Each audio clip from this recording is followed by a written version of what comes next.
Dans l'épisode d'aujourd'hui, nous allons parler de ce qu'on appelle la follow-up sequence, la séquence d'emails que l'on envoie à nos inscrits quand ils rejoignent notre liste.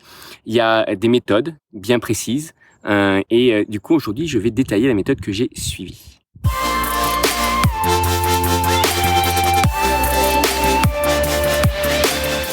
Bonjour à tous. Alors, vous savez que je suis beaucoup le web marketing et ça m'intéresse de plus en plus. Et je me suis rendu compte il y a quelques temps, enfin il y a même pas, c'est pas si longtemps que ça, il y a quelques semaines, que je n'avais pas encore défini correctement une bonne séquence d'emails quand les gens rejoignaient la mailing list, que ce soit pour MyCityOfWren ou pour mes autres activités. Et alors on l'a fait, on a écrit des emails, j'ai même délégué à mes stagiaires, aux personnes qui travaillent avec moi, de créer ces séquences emails. Mais je me suis rendu compte qu'en fait, s'il n'y a pas le fond, ça ne peut pas fonctionner parce que cette séquence email-là est extrêmement importante parce qu'elle va permettre plutôt à votre audience de vous, de connaître votre entreprise et de savoir réellement qui vous êtes au fond. Et en fait, c'est pas quelque chose qu'on peut déléguer. Je pense que c'est quelque chose qu'il faut faire en tant que CEO, en tant que fondateur. Et il y a une séquence bien précise qui a été posée. Alors, il doit y avoir certainement plusieurs méthodes, mais celle qui est la plus, je dirais, utilisée, celle que j'ai vue le plus en tout cas, c'est la soap opera sequence qu'a fait Russell Brunson dans son bouquin Dotcom Secret. Et du coup, dans son bouquin, il la découpe en 5 emails. Je vais vous les détailler un petit peu. Le premier email est un email où il définit vraiment la scène. C'est voici globalement qui je suis, ce que j'ai réalisé dans ma vie, et il met des faits clairs et précis qui peuvent inspirer la personne qui lit l'email et du coup lui donne envie d'en savoir plus. Évidemment, à chaque fois qu'il va terminer cet email de cette séquence, il va donner un petit teaser de ce qu'il va annoncer dans la prochaine séquence. Et du coup, la plupart du temps, quand il a défini un petit peu qui il est et où est-ce qu'il en est aujourd'hui, il va dire, mais ce que je vais faire, c'est que dans le prochain email, je vais vous raconter mon histoire, comment j'en suis arrivé là et quelles sont les difficultés par lesquelles je suis passé. Ça, c'était le premier email. Et du coup, le deuxième email qu'il va envoyer, c'est là où il va démarrer vraiment par une scène, donc toujours partir avec une histoire. Il faut pas juste donner le contenu direct, c'est comme la morale d'une histoire, on la comprend qu'une fois qu'on a écouté l'histoire. Donc il va vraiment raconter l'histoire et il va dire voilà, j'étais à tel endroit, j'ai tel ou tel truc, j'ai eu telle envie et à un moment donné, je savais pas comment faire et j'ai tenté ça et boum, voici ce qui m'est arrivé. Et du coup, souvent, c'est comme dans n'importe quel film, il y a quelque chose qui arrive au héros, il y a quelque chose qui arrive qui est pas forcément attendu et qui surprend et qui à un moment donné va tenir en haleine en disant mais comment est-ce qu'il va faire pour surpasser cette phase-là, pour surpasser ce problème. Et du coup, c'est là où donc tout l'email numéro 2 et cette histoire jusqu'au moment où il y a le problème qui se passe. On a cette situation conflictuelle ou vraiment challenging où on ne sait pas comment il va s'en sortir. Et donc la recommandation, c'est d'arrêter cet email à ce moment-là en disant, demain, j'ai réussi en fait à m'en sortir.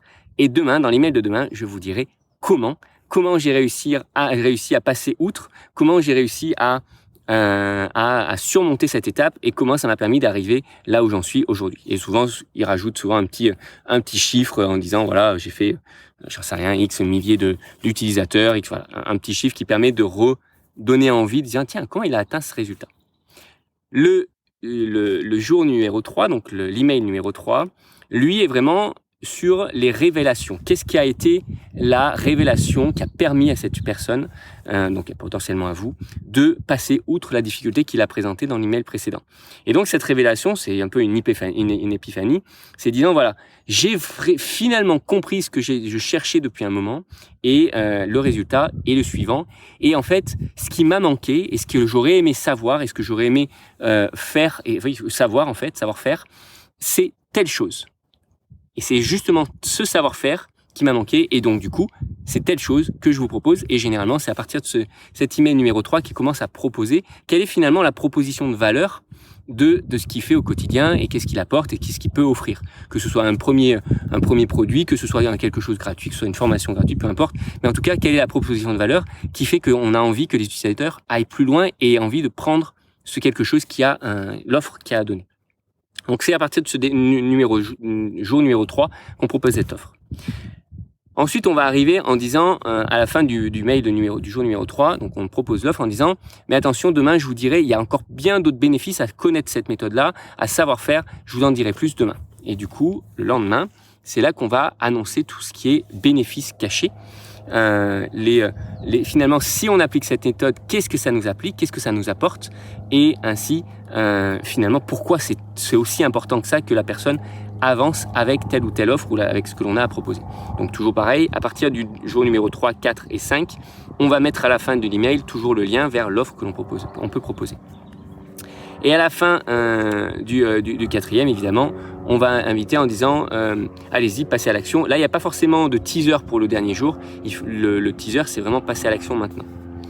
Et le jour numéro 5, c'est un petit peu l'email un peu surprise en disant bon allez, je vous avais vraiment invité à faire ça, j'ai vu que vous l'avez pas forcément encore fait, et on va donner un élément de surprise, un élément de cadeau en disant voilà, si vous passez à l'action tout de suite, vous avez tel bénéfice, vous allez avoir tel truc en plus. Par exemple, ça peut être une session d'accompagnement avec moi, ça peut être une solution on va revoir votre stratégie ensemble, ça peut être un cadeau, ça peut être quelque chose, un produit complémentaire, ça peut être plein de choses, une casquette, un t-shirt, j'en sais rien.